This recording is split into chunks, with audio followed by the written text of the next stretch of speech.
Thank you so much for the invitation. It's a great pleasure to be here and a privilege to be able to address both sides of the school to open it today. So my name is George Danezis, and I have just joined the faculty of University College London, where, amongst other things, we teach a whole master's in information security. And this is indeed the very first topic and set of lectures that I give on the principles of computer security to a cohort of about 90 students coming in every year. So my title is Reader in Security and Privacy Engineering. And I appreciate that some of you may not be familiar with what a reader is. In fact, I had no idea what a reader was until I was given that position. I was told that it is the academic position of someone who basically waits for a professor to die before they become a professor. So that's the position I'm in. So why are you here? If you don't mind me, rethinking this. So many of you, I believe, are already practitioners in information security. And in fact, I fully expect that you'd be much more familiar with the current ongoings, current tools, even current practices and techniques than I am. Of course, some others in the faculty are themselves experts on the topic. So what can we offer you from academia is really two things. One thing is to look back and to kind of be able to step back and say, what are the foundations of our disciplines? What are the kind of things that very often, in the spur of the moment when we're trying to either engineer systems or extinguish fires or, prevent attacks day to day, we kind of forget. But at the end of the day, as technology progresses, have withstood the test of time. So these are the foundations, and I'm very privileged to present today the talk about the principles, and tomorrow a talk about access control, which is quite foundational. The second thing we can offer you is advances. What is hot currently? What does not yet hit production? Or what is the kind of stuff that has appeared in the last few years that is not even in products yet and may have an opportunity to be in the next few years?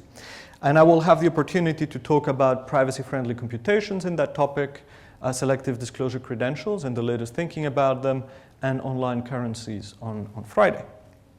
But let's dive right in with the most important question. What is it that makes computer security a distinctive discipline?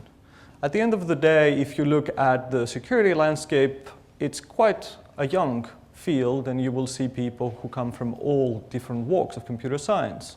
There are people who started off their life doing formal methods, software, distributed systems, whatever. So what is it that we can really say that makes security something apart from all these different things? And it is this very crucial point that is in yellow, namely that computer security is really concerned with properties of a computer system that must be maintained despite a resourced strategic adversary. And every time you have a problem where there is a strategic resourced adversary that tries to compromise the properties of a system, this makes it a security problem. Okay? We can compare security problems with other things that also may have dire consequences if they don't work, such as safety. Planes may fall off the sky if something goes wrong, but that does not automatically make making planes not falling off the sky a security problem, because sometimes, acts of God may happen and planes fall down the sky. And it turns out that acts of God just follow natural probabilities of occurrence and makes them much easier to deal with than acts of strategic adversaries. Okay? Nature is not conspiring against us to make our security systems fail, whereas adversaries are. They will try to find the one, and even if there is just a one very unlikely way to make the system fail, to violate our security properties. Same thing for naturally occurring bugs, even though they may actually have very dire security consequences. Same things for other robustness properties, such as distributed system failures that are not malicious. So this is what makes security quite a distinct subject. But of course, the most important question after defining the discipline is really, what kind of properties is computer security really concerned with? And that really goes at the heart of the most common question that you will hear as security professionals or even as computer scientists, which is really the question, is this system secure? And I hope that by the end of this slide deck, you will be convinced that this question is actually meaningless without a proper context. And the first piece of the proper context you need is the idea of a security policy. And the security policy is really a high-level description of all the principles, the people who are involved in the security system, those who can authorize things to happen or not happen, the assets that are within the system, what has value, and the kind of properties that should hold on these assets usually. And there are three extremely important, very, very traditional computer security properties with which our community has dealt with for the last 40 years now, which are confidentiality, integrity, and availability. Now, there is nothing very special about those. Okay? Confidentiality says that only those who are authorized should be able to access particular information. Integrity says that only those who are authorized are allowed to modify particular objects in the system. And availability says that whenever some principal who's authorized to use the system needs to use the system, they're able to do so. Okay? But at the end of the day, any other property that has to withstand a strategic adversary can also be a security property. There is nothing special about this confidentiality, integrity, availability. It's just that they are useful in many places. Therefore, we have recognized them as being quite classic.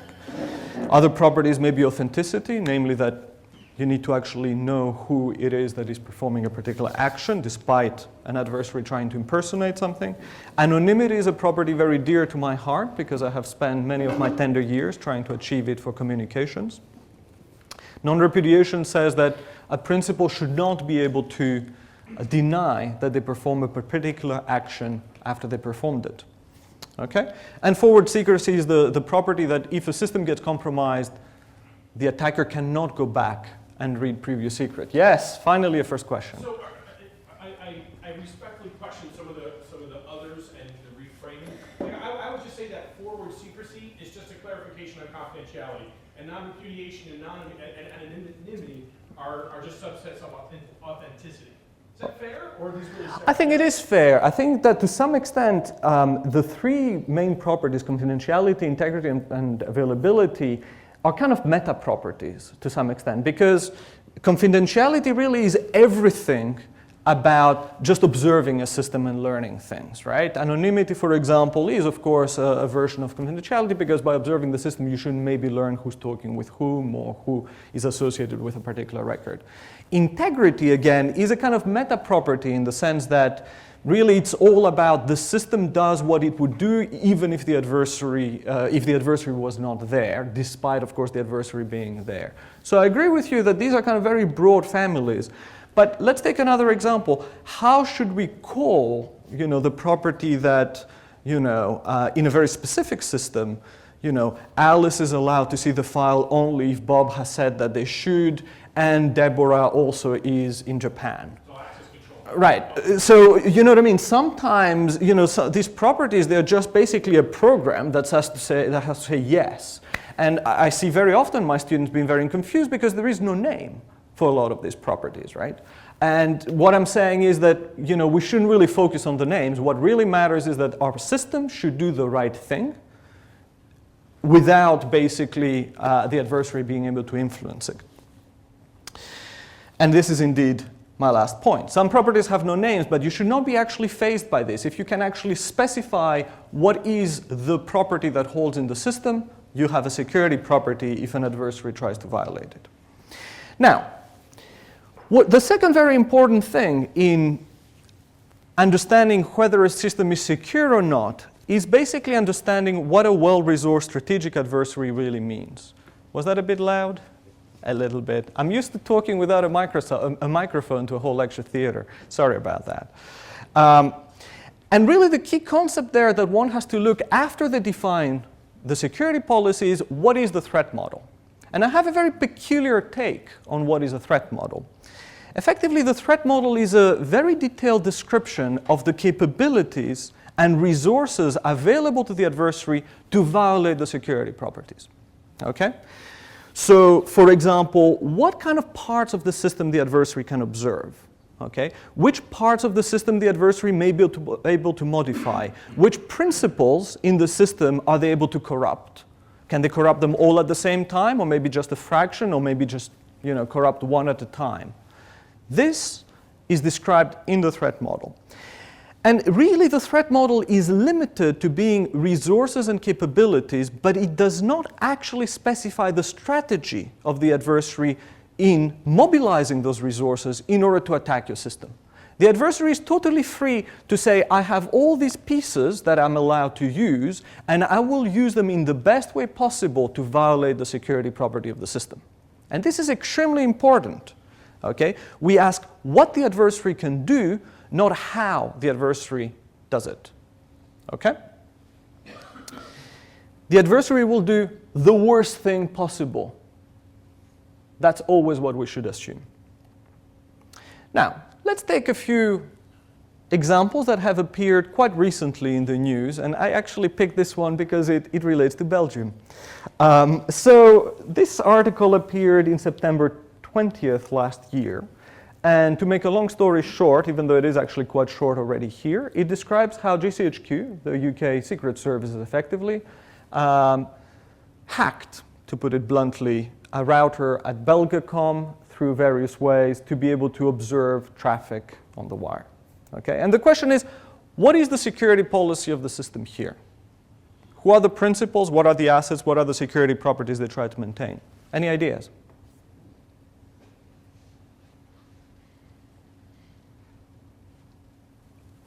You're right. Principal Belgian state. The Belgian state does not own Belgacom, does it? Maybe it does. Says they're involved. Okay. I'm from the UK. Everything was privatized. Okay. What are the security properties that are key here? Integrity and availability, I would say. Forward secrecy, integrity, availability, confidentiality.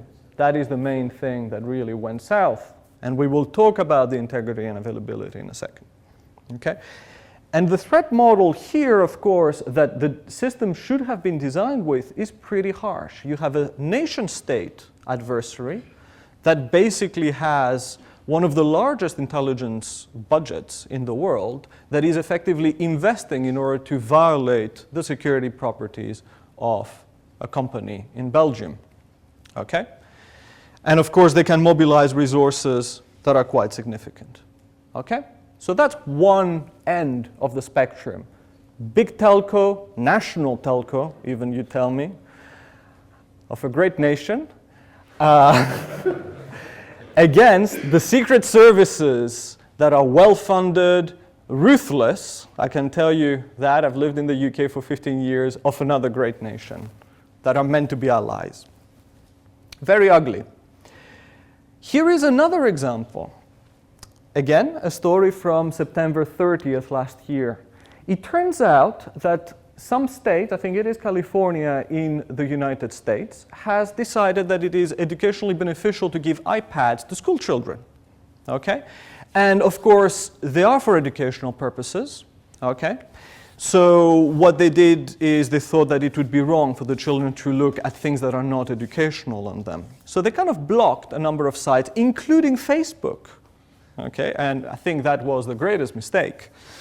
And this article goes on to describe how, in fact, the teenagers found out ways to access Facebook nonetheless, either using proxies or effectively hacking the devices, disabling the security mechanisms, and browsing Facebook, I guess. Now, first of all, is it clear that this is actually a security problem? I mean, the previous problem is pretty clear. It's a kind of James Bond type story. But this one, right? I mean, you just have basically a bunch of teenagers that just want to access Facebook. It sounds really mundane and pathetic, and yet here it is. It's a security problem because you have motivated, strategic, resourced adversaries. Okay? And the threat model here is just the teenager that holds the iPad in their hand. Okay? So here we are. We have a spectrum that goes from a state-level security policy of a big telco with state-level adversaries all the way to some school districts that are facing adversaries which are a bunch of teenagers, okay? And everything in the middle can actually be a security problem, okay? These are the two ends. However, I would like to ask your intuition about just one thing. I mean, there are no certainties about this question, which is, if you were to design a security system, which one do you believe would have a better chance of actually withstanding the attackers? Namely, the Belgacom one or the iPad one? Which one would you rather design? I would design the iPad one. Go on. Why that? Because I would assume that the state-level adversary has access to many more resources Mm-hmm. than the teenager would have. At the end of the day, I guess the teenagers can wait to go home and access Facebook there. Uh-huh. They're less motivated. So that's one take. Teenagers, not very motivated. You've never met the teenagers that want to access Facebook, of course. Okay. Is that any dissenting voices? Well, I would also say that it's easier to protect the iPad, but for another reason. My reasoning would be that the iPad protection would be a rather simple system compared to the very complex system of a provider that not just involves a technical device, but Belgacom was actually hacked via social engineering activity. So that's much more complex and therefore much more difficult to defend. Indeed, so that's a very valid view as well. The bigger the system, the more difficult it is to secure, therefore more attack surface. We'll see that in a second. Therefore, more likely to fail. I would also like to look at the effects when a breach is presented. In the first case of the national system, then the results are much higher than in the second case when the teenager is able to look at his Facebook account, which he can do at night anyway. Good. But so the whole room is firmly on the side that the iPad censorship system effectively is easier to secure than the Belgacom infrastructure, right?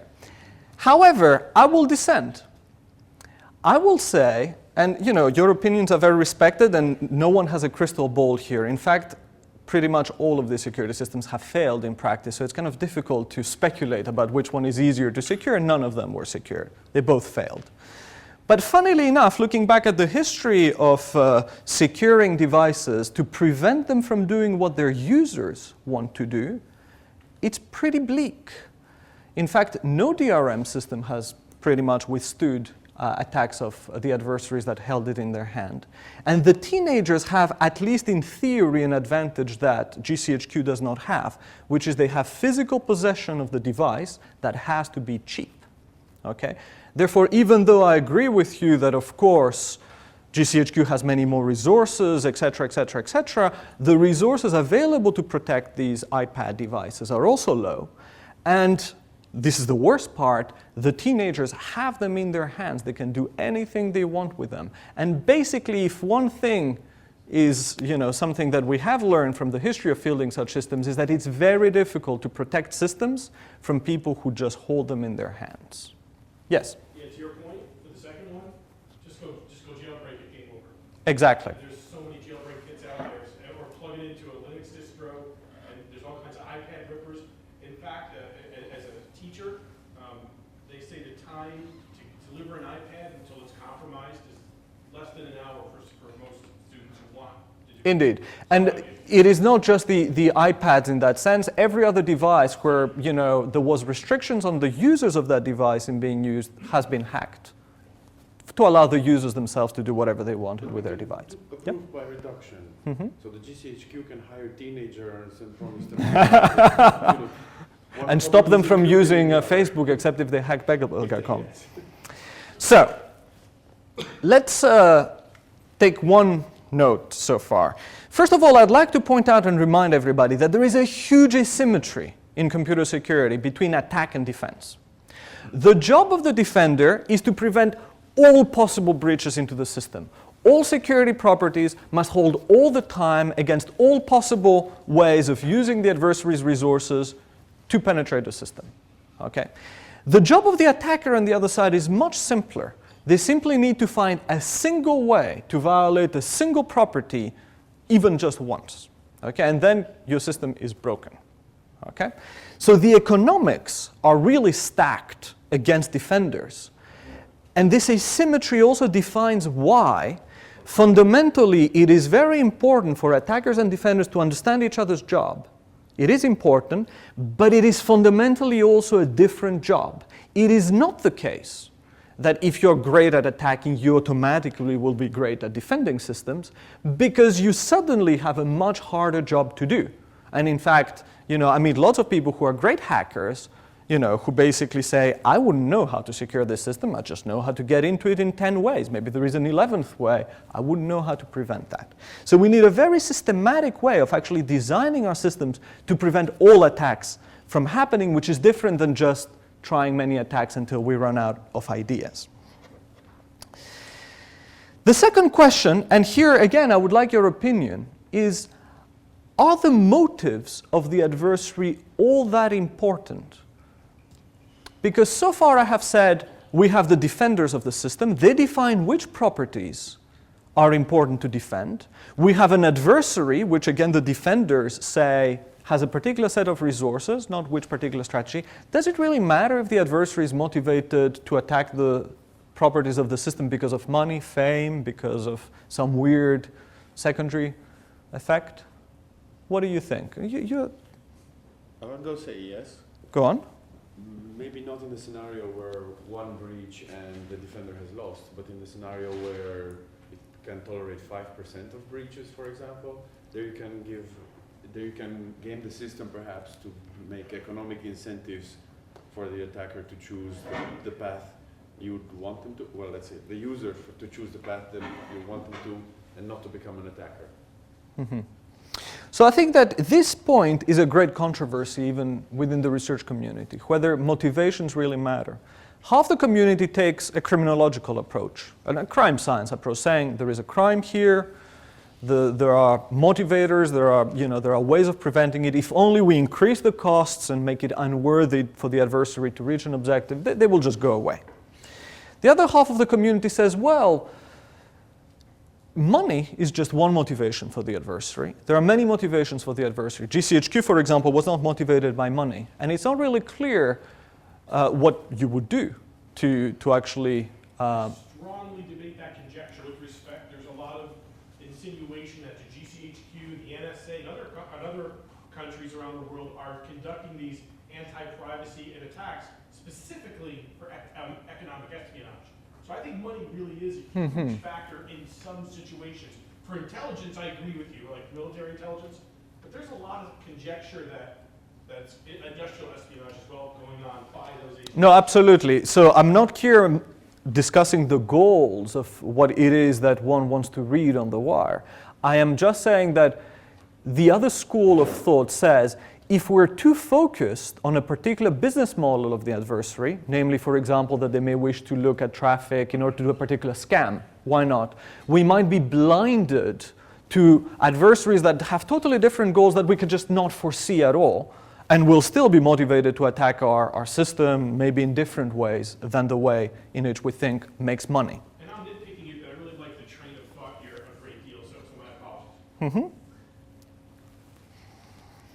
So if it's not about money, then I think the Belgian state could just send lots of female distractions maybe around the centers of the GCHQ and make the lives of the GCHQ personnel, the personal lives, a lot more interesting than the professional lives. GCHQ chooses people not to have interesting personal lives. So that is not a problem to them. They are very boring people by design. So, and then the final note is, okay, great. As security engineers, what is in our world is a security policy, a threat model, and how they interact.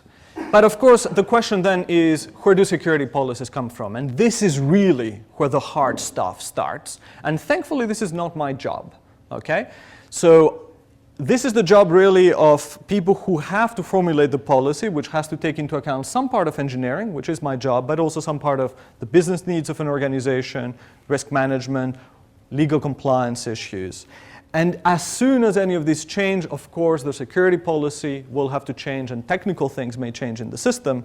But traditionally, these things have been dealt outside the realm of security engineering. It is not clear if it would be a better thing to integrate them more closely to security engineering or to dissociate them even further from security engineering. That is a big open question. So, to conclude this first part, so when can we say a system is secure? And a system basically is secure if an adversary within a specific threat model cannot violate the specific security policy. Therefore, every time someone says the system is secure or asks you, is the system secure, your question should be, what is the security policy? What is the threat model? Is the security policy and the mechanisms used appropriate for withstanding a particular adversary and guaranteeing the security properties? So, this is at the stratospheric level and very basic fundamental stuff, but this is not what we're mostly concerned with from the technical side of things. What we're really concerned with is with security mechanisms. Okay? We're all technologists, at least in my department. And basically, technical mechanisms are there to actually implement controls that really provide what I call the strength of defense or strength of mechanism to withstand adversaries. Okay? And a rigorous argument has to be made when you say, I have a policy, for example, that needs to support confidentiality for some items, I will use encryption. Okay? The policy is confidentiality, the mechanism is encryption. And there needs to be a very tight argument that says that mechanism, namely encryption, with everything that it means, key management, secure random number generation, secure storage of keys, key rotation, all of that stuff that it has, indeed will support my security policy. Indeed will, at the end of the day, provide confidentiality. And this is what we call the security argument. And the security argument is everything. Okay? If you get the security argument wrong, it doesn't matter if you have great intentions in your security policy. It doesn't matter if you have great cool maths or engineering in your security mechanism. If the one does not support the other, it's game over. And if you try to hack a system, this is the first misalignment you need to find. If you ever find some policy goal that is not supported by a mechanism, it's game over. The adversary wins.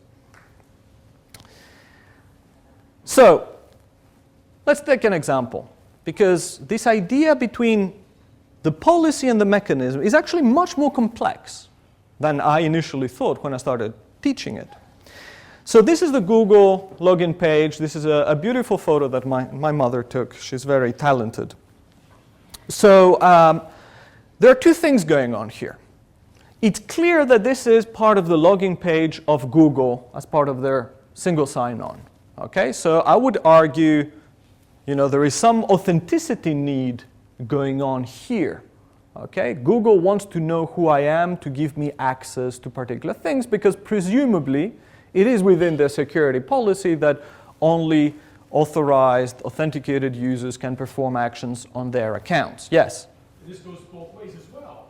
But by the virtue of HTTPS, we know for sure that when we hit Google, that as long as the browser doesn't give us errors and some jerk has installed a private CA certificate, that we know for sure this really is Google we're talking to, giving our sensitive information to. Yeah, SSL has taken a beating this day, so I wouldn't, I see what you're saying, and this is indeed the intention. I wouldn't bet my life on it. That's the intention. Yeah. So, however, there is another interesting thing going on here, which is this password. And we're told as users all the time that, hey, you must keep this password secret. And in fact, when I ask my students, you design a login system, you design an authentication system, what are the assets, what are the properties? They tell me the following. They tell me the asset is the password, the property is confidentiality. Is that the case? I would say no. The high-level property we care about is authenticity, and a login password system is just one mechanism to enforce authenticity. I could also have something else. I could have maybe a token that I click to identify myself. I could use a biometric. Okay? I could ask a friend of mine who's authorized to log in on my behalf. There are many mechanisms to achieve the high-level goal of authenticity, and passwords are one of them. However, passwords themselves seem to require something more. They require users to keep passwords secret. And this is really confusing. This is confusing to security engineers. This is also confusing to users. Because what we have here is an internal property of the system. Okay? So that in order for the mechanism to be robust, the user needs to keep their password secret. This does not actually map to the high-level goal directly of authenticity. In fact, the users are not used to passwords, having to remain secret at all for authenticity. When I cross the border, I have a document, which is my passport, that offers basically some form of authentication that me is me. There is no secret that I keep in there, right? So in order to support that high-level property of authenticity, we're asking our users to keep secrets, which does not really match one-to-one. And every time there is a mismatch between the high-level property we try to achieve and actually the property we're asking our users to implement, and every time we expose the internals, because this is really an internal thing to the security system, every time we expose the internals of our security systems to our users, this is where things start going wrong. Because our users, they have a business to do. They're not here to help us maintain the security of our systems. They don't even understand very often what it's all about. So as soon as there is this mismatch, the users will get it wrong. They will just have no idea what we're asking them to do, whatever we're asking them to do. They don't really see why they need to do this. Everything will go wrong. And this is just one example and why passwords are actually very difficult to get right. Is it that in authentication system based on something you can only be authentic as long as it's confidential because of the copying possibility? Of course, but this is a weakness of the mechanism, that it does not actually match the high-level goal in an intuitive way for the users. And of course, it is necessary for the mechanism to work. But it's a bit like saying, look, imagine a biometric that only works if you're dressed as Father Christmas. You turn on the camera, and it just basically recognizes the red, puts it away, and then can concentrate on your face. I mean, users will still find it super weird. They will still not dress as Father Christmas in order for it to work, right? Because why would they do, right? I mean, we would have to explain to them that somehow, this is how the image recognition is more robust and all that stuff. But they still won't do it, right? And it's the same thing. We tell users, don't share your password, don't write it down, don't, all that stuff. I mean, why not? Anyway.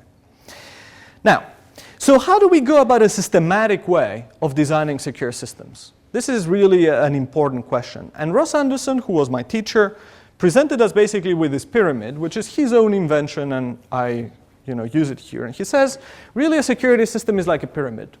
Okay? At the very top sits the security policy and the threat model. In the middle layer sits basically the protection mechanism and all the nuts and bolts of how do we actually engineer the system and what kind of specific protections we use to support the high-level security policies. And finally, and this is all really in the realm of design, okay? These are old blueprints and architectures. And finally, at the very bottom, and this is really a thick, big bottom that supports everything, is the actual mechanism implementation, okay? And if any of this goes wrong, the system is dead. And if those don't match with each other, the pyramid doesn't hold either. Okay? So you have to make sure that you get every layer right and their interactions right to make sure that indeed the implementation supports the mechanism, supports the policy. Okay? And a tight argument has to be made in between the security mechanism and the security policy. We have a security argument that says the mechanism support the policy. Within the mechanism implementation and the design, good luck. Frank is the expert in telling you what you should do to make sure that the two match up and support each other indeed. And there are no holes there. Now, it is important to realize that when you start talking about implementation, it is not just the technical implementation, let's say the code. It is the actual hardware, not just the design of the hardware, it is the actual hardware, this particular device. If this particular device happens to hold the Belgacom key, this particular device may be Trojaned to leak those keys. It doesn't matter if someone does a design review of all the other Samsung phones and finds out that they're all right, because this specific one may be the one that has been attacked, okay? Or that has been backdoored in order to leak keys. Same thing, of course, for operations. It is one thing to say we will vet all people, etc., but the particular people you have may actually be spies or teenagers that try to break things, etc. Now, okay, good. So we've seen what is security generally. We've seen what kind of methodology we can use to produce secure systems. But what can we really say are the principles, the foundational nearly principles of our discipline? And I would like to expose you to a very, very old paper that does exactly this. It is called The Protection of Information in Computer Systems, and it was actually written in 1973. That's 41 years ago now. And the two authors are Salzer and Schroeder, and they were both involved in the security design of a very classic system called Multics, which basically was never good for anything. The only thing that it was good for is to bring the most clever minds of its generation around it so that they do good things together and then go off and actually build systems that did something interesting. And the interesting part of this particular paper they wrote is at the very introduction. Never really read past the introduction. There isn't really much of interest to you after that. But in the introduction, they basically said, what are the principles that we used to design the security mechanisms and systems around Multics? And this is 40 years ago. And I will present them verbatim to you and say that they still hold today all the same as they held 40 years ago. And many of the tragedies that we have seen since are really due to not actually applying those principles. Now, however, don't take them as gospel. There might be cases where we want to deviate from them, but if you deviate from them, you better have a good reason to deviate from them. So the first principle already was something that was mentioned, funnily enough, in the room, and I'm not really sure if you were aware. This was the first principle. You? Yeah, no, it wasn't. Yes. So, 1975. Keep the security mechanism implementation design as simple and small as possible. Okay? Why? Of course, with hindsight, it's pretty obvious why. Still today, we know of no better bulk way of actually making sure that a mechanism does what it's meant to do, but through auditing it, reading it, understanding what it does, etc. And this is easier to do if we have small chunks of code or small parts of a system that are critical for the security to hold. In fact, this is such an important principle that the security community has basically constructed a whole concept called the trusted computing base around it. And the trusted computing base is every component in the system on which your security policy relies upon. Okay? So, and that, this principle tells us, needs to be kept very, very small if we have to have a chance of actually securing the system. So if you ever hear someone saying, I have this secure system, and you ask them, well, what is it? And they describe to you this mammoth system, you can tell them from the word go, it's very unlikely that actually this system will be secure. Secure systems are characterized by having a very small core that actually needs to function correctly for the security properties to hold. And this is the trusted computing base. Okay, the trusted computing base contains software, hardware, firmware, everything that if it goes wrong will violate your security policy. So for example, the Unix system, the kernel is in there, all the drivers are in there. In Windows system, all the graphical user interface is there, but all the firmware drivers are there, all the actual hardware will be in there. And it's kind of funny because the trusted computing base already gives us a hint about how security engineers use the term trusted. We don't actually ever use the term trusted as a good thing. Trusted is always a bad thing. Trusted is something that can violate your security policy and you have no way of preventing it. Okay? So the whole aim, according to this principle of security engineering, is to minimize what is trusted, not to be prolific, and this is trusted and that is trusted and everything is trusted and we all feel good about it. Every time you hear trusted, you should freak out. Quote me on that. The second principle they mention is that a system needs to have really fail-safe defaults. And this is a quite obscure principle. They really took it from very classic mechanical engineering. If you have a meltdown in a nuclear reactor, you have to make sure that when everything goes wrong, it actually shuts rather than blows up. Okay, this is their intuition. Since then, we have really refined that principle into being one of the most important principles in computer security. In particular, it takes a very specific form when it comes to actually always saying that you should whitelist rather than blacklist. And this takes a very, very important form when it comes to integrity properties, which I call the fundamental principle of sanitization. Okay, and those of you who are into web security will just weep, because in the 90s, if only we had paid a little bit more attention to that principle, maybe we wouldn't have seen all the attacks we have seen. What is the fundamental principle of sanitization saying, and how does it follow from the principle I mentioned? It says that you should positively verify that some input that comes from, let's say, the user, which potentially is the attacker, that comes with low integrity into your system, is actually identified positively as good before you actually start making decisions, security-relevant decisions on it. Okay? So, for example, if you believe that something is a let's say, a telephone number, you should actually make sure that it is a telephone number, hopefully call it or send an SMS to it and wait for a reply before you actually accept it into the system, not just check that it starts with a 0 or it has 7 digits, because this is trying to prevent what is bad rather than making sure that you're doing, by default, the safe thing. Now, in the context of web security, of course, we have rediscovered this principle in the hardest possible way, right? I mean, we started off by allowing users to just input any tags into our text fields that we were reflecting to other users, thinking that it's a feature because they can use HTML markup. And then we discovered that this opens the way to cross-site scripting attacks. And then we started saying, well, let's just look maybe for what? Maybe let's look for the script tag. And if we see the script tag, remove the script tag, and that will make it okay. And that again violates the fundamental principle of sanitization, that you don't look for bad things. There is an infinite number of bad things. You look for the usually very finite set of known good things. In fact, that's so important that I have a picture.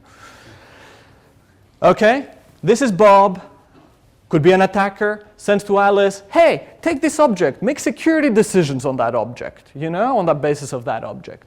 What should Alice do? Okay, this is the picture that you should remember if you only remember one picture. Alice should say, is that object you're giving me, Bob, part of the universe of good things? Usually that universe is small and rather well defined.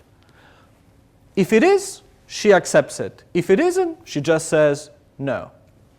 What Alice must not do, it's in red, it's in pink, danger. Okay? She must not say, oh, let me look at this object. Does it look fishy? Does it, does it contain 1 or 2 or 3 things that I know are bad or that I've seen other people who did bad things use or any of that? Okay? Oh, if it does, I'll just reject it.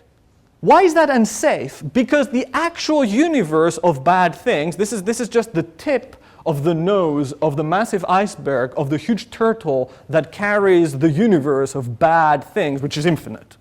Okay?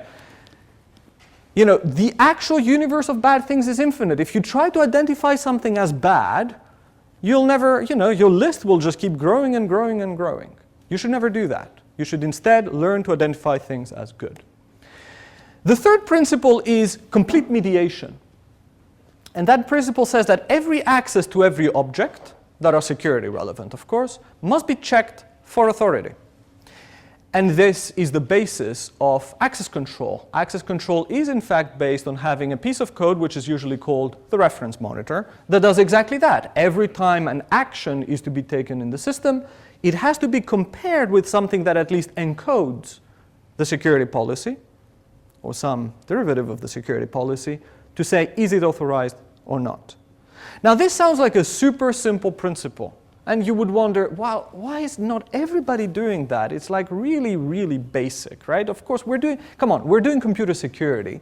Of course, we have to check if what is being done in the system is in accordance to policy. Duh, what am I wasting your time here? However, this is actually extremely difficult. And this is the subject of my lecture tomorrow on access control. Because if you have to actually evoke a piece of code for everything that happens in your system, this becomes your bottleneck. Instead of your system doing whatever your system is meant to be doing, it's instead just doing access control. Okay? And no one wants to build systems to do access control. People want to build systems to share pictures of cats, basically. If your system is across many computers, suddenly your reference monitor is across many computers. It's a huge distributed system. How do you know? How do you distribute even authorization around there? How do you make distributed decisions? And of course, if more than one principal has to use and trust that system, the question becomes, whose reference monitor? Sure, maybe me and Thomas share a system that we both wanted to do something. But does Thomas trust my reference monitor to guarantee that his properties are going to be not violated? He shouldn't, because I would, right? So whose reference monitor? Okay, so it's a simple principle, pretty difficult to actually apply in real life, and even thinking about it will make you design better systems. The fourth principle, and this is quite a classic, says that the design of the security system should not be secret. And in fact, this is a very old principle. So Kirchhoff, who studied cryptography in the 19th century, had something very, very similar that says that the security of a crypto system should only be based on the security of the key, not the security of how the crypto system works. Okay? In fact, Claude Shannon later reiterated that particular mantra at this point, that there shouldn't be secrecy around how the crypto systems work, only about the key. And finally, Schroeder and Salcher repeat that principle. Now, why is that a good principle? First of all, it is extremely difficult to keep systems secure. In the case, for example, of the iPad, well, it's in the hands of the user. How are you going to keep how it works secure? And this principle is also one more reason why it is actually quite hard to secure the iPad, because indeed the mechanism is public, and what is it that gives an advantage to the security designer to prevent the teenagers even from actually making it do something different? Okay? But this principle is fundamentally really important also because it is the principle that allows us today to have this meeting. If it was the case that securing systems relied on the design of the systems being secret, we would have no open community working on security. It would just be states and maybe companies, only big states and only big companies that would be able to make computer systems do what they should do, which means, as a result, that we would have no computer revolution. Okay? Because you would never be able to trust, in fact, that whenever you're provided with a software system, it will do what you want to do, because they would tell you immediately, if I tell you, it wouldn't be secure.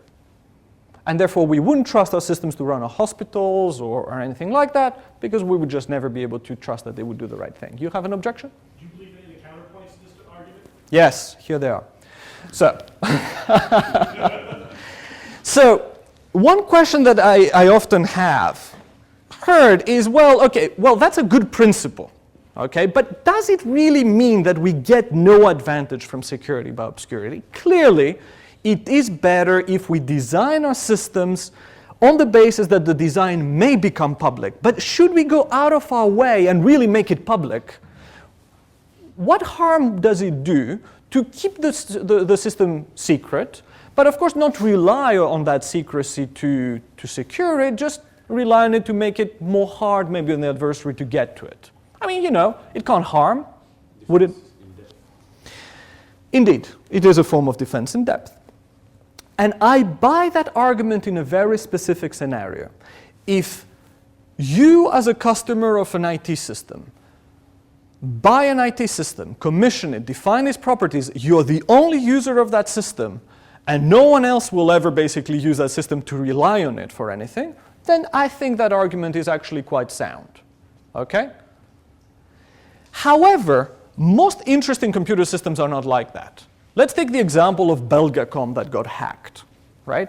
It is not just the case that Belgacom getting hacked, hurt Belgacom. It actually hurt all the customers of Belgacom as well. So how can we actually make sure as customers or users of technology, every time you open your Mac or your PC, how can you make sure that it will actually do, security-wise, what you want it to do if the design is not open? Okay? If there are many stakeholders in the system, so if both me and Thomas want the system to do something specific, well, whose secret is it again? Right? We both need to know what it does, and we may have conflicting interests about what the system should do. Okay? So even though there are very restricted settings in which this principle may be violated with good use, these are not really the interesting cases in computer security, because the interesting cases are these huge systems with many stakeholders trying to do something very different across the system. And in this case, we really have no choice but to open up the design, to open up the design and allow everybody to study it, ensure that it does what it should do security-wise, and just rely on very specific secrets that are really operational in nature to maintain the security properties. The fifth principle is the principle of separation of privilege. And I quote again, where feasible, a protection mechanism that requires 2 keys to unlock is more secure, is more robust and flexible than one that allows access to the presenter of only a single key. And this indeed is a very interesting principle that comes from old Mesopotamia, I found out. And it basically has its roots in double entry bookkeeping. If me and Johan do a transaction, okay, I write in my books that some money went out, he writes in his books that some money came in. If ever anyone, including in our own organization, needs to audit exactly what happened to the money going in and out, they basically have counterpart books that they actually can match, and the total sums should always basically add up. Money should not appear, money should not disappear, particularly not in people's pockets. Okay, I come from Greece. This is a very important principle, a very important principle. Sadly, like all the principles, it has downsides. If you suddenly need 2 people to do an action, well, what happens if one is unavailable? Availability does take a hit. If you need 2 people to do what before 1 person would do, suddenly you start with a centralized systems that we broadly know how to engineer into a distributed system that no one knows how to engineer except for people at Google maybe. And you're kind of stuck. It increases your costs. Maybe it's prohibitive. And finally, it's interesting to say, instead of having 1 person, let's have 2. Double entry bookkeeping is actually quite a robust mechanism. What about having 1,000? Why not have 1,000? Well, first of all, the problem of availability becomes acute because 1 in 1,000 people will definitely be ill on that day. You need to launch your missiles. So that's going to be a bit of a problem. But the second problem is, though, at the core of the separation of privilege, that the more you dilute responsibility, the more each person out of these thousands feels that their own actions may not actually have a repercussion on the system. Therefore, they could be careless with authorizing or not authorizing particular things. So there must be a golden number of people. Is it 2? Is it 3? It's more than 1. It's less than 1 million, but it's not really clear where it is, and it is not really clear how you go about determining what it is. If you actually have ideas there, let me know. The next principle is the principle of least privilege. And it says that every program and every user of the system should operate using the least set of privileges necessary to complete the job. Now, this is 40 years ago. Windows 98 still run all the programs as super user. I think Windows XP solved a little bit that problem. And basically, it's only with Vista and Windows 7 that this issue was actually implemented in one of the most mainstream operating systems of the time. Okay? So again, if only we had paid a little bit of attention to the fact that when you execute an action, it should not be able to do any more than the action, just in case something goes wrong, we may actually have been in a very different world today. And Snowden. And Snowden, yes, Snowden. That's a very good point. Why a sysadmin has web crawler access, I guess, to all documents. Oh, why an American sysadmin has web access to all the UK intelligence documents is interesting. And that also has to say something about dilution of responsibility. So the next mechanism is the least common mechanism principle. The next principle. And it says minimize the amount of mechanisms common to more than one user and dependent on by all users. And it is the most obscure principle ever. I had no idea what it was about when I first read it. Okay, it was a bit like trying to interpret some mystical Chinese philosophy text to actually really tease out what it means. And really to understand what it means, one has to look really about the job of multi-security. The job of multi-security was basically to enforce some information flow security, namely process 1 doing something should not actually influence process 2 in such a way that it might be able to infer what process 1 is doing, because that would violate confidentiality, which was the main property that the military, the US military, cared about in the 70s. And what are the ways in which one thing may influence another thing? It is by using something in common. Okay? If you're using the same hardware, the same scheduler, the same memory, the same cache architecture, then maybe if you do something on one system, someone else would be able to infer what you're doing. Therefore, the principle here that they came up with is that you should minimize the things that are in common between effectively processors that run with different authority. And if you think about it, yes? Isn't there a tension between this principle then and the principle that says that you should keep your trusted computing base small? Because every time that you say, well, we're not going to extend our computing base because we've got something already that's serving other users, then you're actually violating this principle. Yes. I think that there is a deep tension there. One could try to dance around the tension and say, the principle about keeping things single is a design principle. It is to say that, in every device, there is, for example, a kernel, a very small kernel on which all my security policy relies on. Whereas that principle is also an operational principle that says, good, we have those devices, now give different users a different device. Don't make everybody use the same one, because they will interfere with each other in ways that you find bizarre and may leak information. And I think really this is the strict engineering way in which really these guys thought about it. They said, we have secure systems, but at the root of all problems in computer security, if you think about it, is the fact that systems have to be relied upon by more than one principle. If every computer system in the world just belonged to a particular principle, and it only did things for that particular principle, never talked to anyone else, never interacted with any other system, our security problems would be much simpler.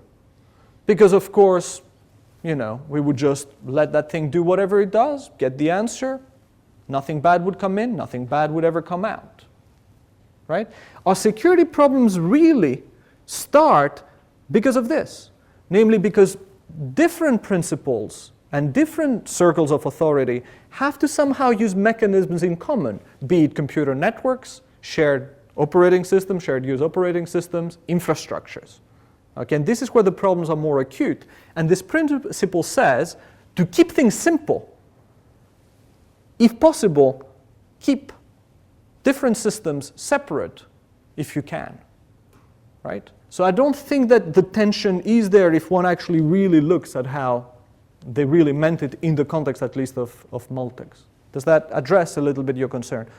I agree with you. These principles are not a coherent mathematical framework. They're just principles. So, of course, they're self-contradictory sometimes. And finally, and our research community at least took 30 years to reinvent that one, the final principle that Schroeder and Salzer said is that a security mechanism needs to have psychological acceptability. Namely, it is essential that the human interface be designed for ease of use so that users routinely and automatically apply the protection mechanisms correctly. Okay? And since then, we've seen passwords that no one can remember. We've seen PGP, that I had someone, again, the other day sending me a message encrypted in PGP using their public key rather than my public key. And you know, they are actually mathematicians in a US university. They're not illiterate in any way whatsoever. And the problem is here that the user is part, to some extent, of the security system. If you rely on users to make security decisions, the users are part of your security system. They are either principals or they're part of the mechanism. And you need to evaluate the users in exactly the same way as you would evaluate, you know, the bits and bobs and the hardware and the software. And how do you do that? You basically have to do experiments. You have to put the users that will be asked to perform security decisions in as realistic a context as possible and make them do them and basically measure how often they get it right, how often they get it wrong, and what you can do to improve the situation. You cannot just say they should do that and it's their fault if they don't, any more than you should say, well, my hardware should do that and I'll just blame the hardware if it doesn't.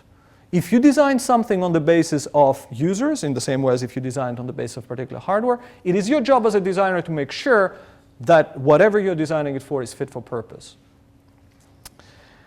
So, a couple of principles were also proposed at the end of this paper as kind of second-rate principles, which is kind of interesting. The first one is the work factor, which kind of goes back into saying what are the motivations of the users. They said, well, some designers really consider how expensive it would be for the attacker to attack versus, how cheap it is to defend, and there is an economic balance there. That was a good insight, but as we said, not all attacks are economically motivated, and indeed they pointed out. So we discussed already about that. The other principle that they identify as being quite problematic is the principle of compromise recording, and they say reliably record that a compromise of information has occurred in place of more elaborate mechanisms that completely prevent loss. And funnily enough, this particular principle is the backbone of most security systems today. Most security systems today do their best, but just about their best, to prevent attacks. And when attacks happen, they're like, oh, well, at least we have a log to work out what happened. This is really what is the state of the art out there. Now, the upside is that, yes, indeed, you may work out what happened. You may try to patch a hole as a result. It's not a bad idea to try to work out what happened. There is no question about it. It is a good principle to do that. The downside is, how do you know that a compromise has occurred? To even look in your log. Maybe you will find out, maybe you won't. How do you know if you can recover for the compromise? You cannot recover for a confidentiality compromise, as Mr. Snowden has showed. What about the integrity of that log? If a system gets compromised, are you sure that it actually records the right thing anymore? And finally, who analyzes the logs? If you tell me that your security policy relies on a logging-based mechanism, you better tell me a very good story about who reads those logs, how often they're analyzed, under what conditions they're analyzed, and how you systematically do that. You cannot just say, we log, rotate the logs every month, and oh, well, they're there. No, it has to be someone's job to do it, and you have to pay them, and you have to cost that, and you have to balance that cost over actually designing a system that may prevent those attacks to start with. So we could go into performing an exercise of analyzing two different mechanisms on that basis, but I think we can move forward here since this is not my undergraduate class. Now, Schroeder and Salzer really presented principles for mechanisms, small chunks of mechanisms. The problem is that computer systems since have become extremely big, extremely complex, as much as any other computer system. And the key problem is what we call secure composition. how do we take mechanisms that by themselves may be able to achieve some task and protect some property, but then put them together in such a way that all together manage to cover the security properties of the whole system? And really there are two ways of doing it. One is, I guess, more desirable, one is less desirable. The first and most desirable way is to indeed do defense in depth. What you do is you layer many protection mechanisms in such a way that even if one holds, your security properties hold. And that's a good way because it means that if one breaks, well, there are the other ones, you're good to go. The second way, which is the less desirable way, is what is called weakest link composition, which means that if even one mechanism breaks, then your whole security policy just collapses. And the picture here is a chain. And I apologize for going all medieval on you. Really, computer security is not about dungeons and all these things, I promise you. And if we look at the most basic examples of, again, authentication, we can actually see examples of these mechanisms. So for example, two-factor authentication is an example of defense in depth. We have, for example, a password and a device. If either the password remains secret or the device remains not hacked, to put it plainly, then authentication is achieved. On the other side, again within the realm of authentication, password recovery is a weakest link type of mechanism. Because either the attacker can get your password, for example, or they could basically foil the recovery system. If they do either of the two, they manage to impersonate you. Okay? So we see these two different models of composition even in the most basic systems. And secure composition is the hardest aspect of security engineering. Another very subtle point that has been uncovered since Schroeder and Saltzman is a whole discussion around what does it mean for a system to be secure vis-a-vis the actual uses of the system. And this is a whole discussion about should we take into consideration the worst case if we discuss whether a system is secure, about what could happen, or the average case. Now, I would like to put a caveat here. This worst case or average case does not refer to what the attacker does. The attacker will always do the worst thing, your worst nightmare. Your attacker is room 101, okay?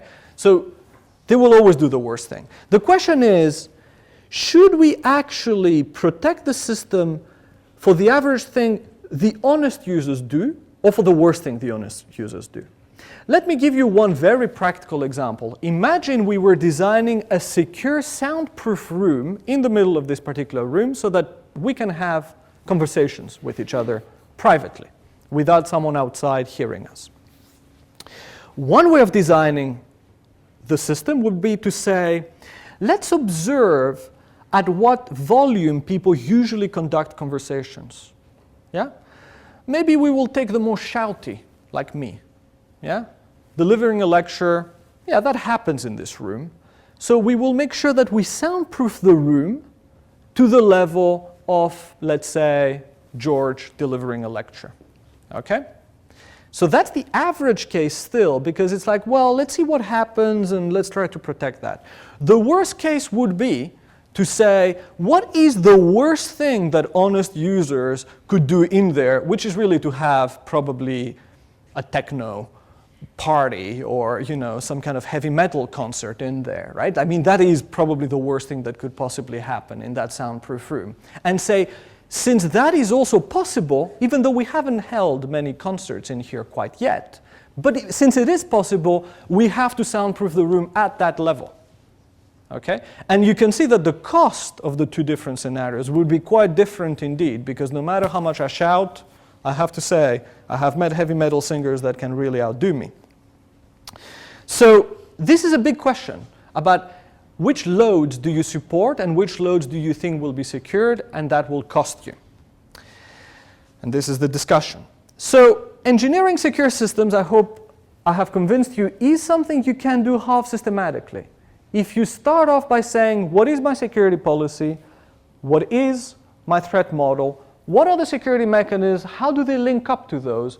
What are the implementation issues that I have to take care of? How do I make sure that they indeed implement my security mechanisms correctly? You are kind of there.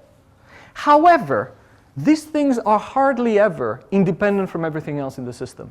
If you suddenly go to your manager and you say, you know what, I have come up with this security mechanism, which again, as I said before, involves my users dressing as Father Christmas to authenticate, they're going to be like, you must be joking. These people are our customers. We're not going to ask them to dress as Father Christmas. It's going to look ridiculous on us. No one will do it. No one will shop from us. Go away. Find something else. Okay? So at the top level, the security policies and threat models, they will relate to the business models of the organization, the policies, the values, the assets around, the legal context in which you work, the human context, what is acceptable to your colleagues and to your users, and also the general attitude to risk. Some companies will be gung-ho, and for some good reason. They may even succeed in the market as a result.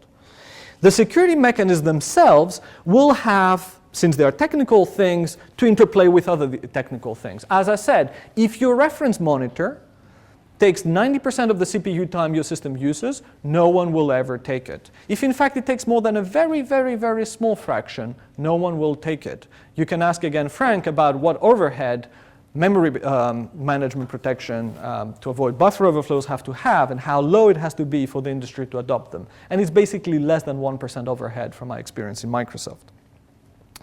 And of course, making sure that the mechanisms are implemented correctly is a whole other world of pain in itself. You have to control your supply chain, you have to control your operations, your HR, and all of that has to be integrated in all the operations and will have to take into account the constraints that your operations have in you saying, we will only buy devices that were built in Leuven, because no devices are built in Leuven last time I checked, right?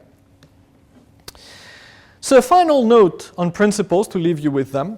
As Master Ueshiba, who is the designer, I guess, of the martial art Aikido said, ultimately, you will have to forget about particular techniques. These are the tools and the particular things that we do day to day. Because the further we progress as professionals, the fewer teachings there will be, because we will keep seeing new and new things. And therefore, really, the great path is no path. But what does that mean, really? It doesn't mean we just make it up as we go along. If tomorrow we see new technologies, like, let's say, immersive browsers, let's say, smart grids, let's say, self-driving cars, let's say, personalized medicine, it's not really clear that our intrusion detection systems or our antivirus systems today will really serve us very well. What will serve us, however, are the principles that, as I described to you already, are pretty much 40 years old and everything we have learned since. Okay? At the same time, those principles are hardly ever applicable just as a checklist. Oh yeah, separation of privilege, tick. Oh yeah, open design, tick. We actually need to really fundamentally engage with them and with the system that we design to understand how they apply and maybe when they need to be violated. Because sometimes the principle is there to tell us, well, hey, that's an interesting system because this principle does not apply and I understand why. So I hope that at least next time you are challenged to design a new security mechanism, these will be of use to you. Thank you. Any questions? I'm happy to take them.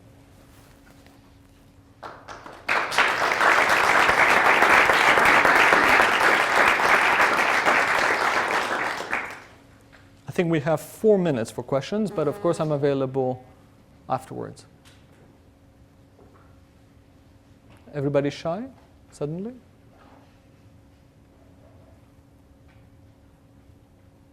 Okay, let's have coffee then. Good.